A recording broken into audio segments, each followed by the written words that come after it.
ये हैं मुदस्सिर गुज्जर, जिनकी उम्र 22 साल है। इनका कद है 7 फीट 9 इंच। अगर मैं इनके पाँव की बात करूं तो इनका पाँव 23 नंबर है।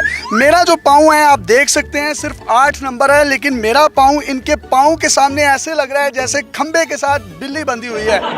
इनका वजन है 3 मन, जी हाँ 120 केजी। किस तरीके से नमाज पढ़ते हैं, कितना खाना खाते हैं, कितना दूध पीते हैं, कितना शरबत पीते हैं, मस्जिद में जाके नमाज अदा करते हैं या घर में अदा करते हैं, वो तमाम तर तफसीलात हम इनसे जानेंगे। इसके साथ साथ इनको कपड़े कितने साइज के आते हैं, ये कहाँ से सिलवाते हैं, घड़ियाँ किस साइज की हैं, इनकी वेस्ट कितनी है, ये तमाम सवालात हम मुदस्सिर से करेंगे और मुदस्सिर से पूछेंगे कि इनका कद इतना लंबा कैसे हुआ, ये क्या क्या खाते हैं। इसके साथ साथ जो इनके घर में बेड है वो भी कस्टमाइज है, किस तरीके से बनाया गया है। जो इनके घर की छतें हैं वो भी इनके लिए खास तौर पर ऊंची बनाई गई हैं।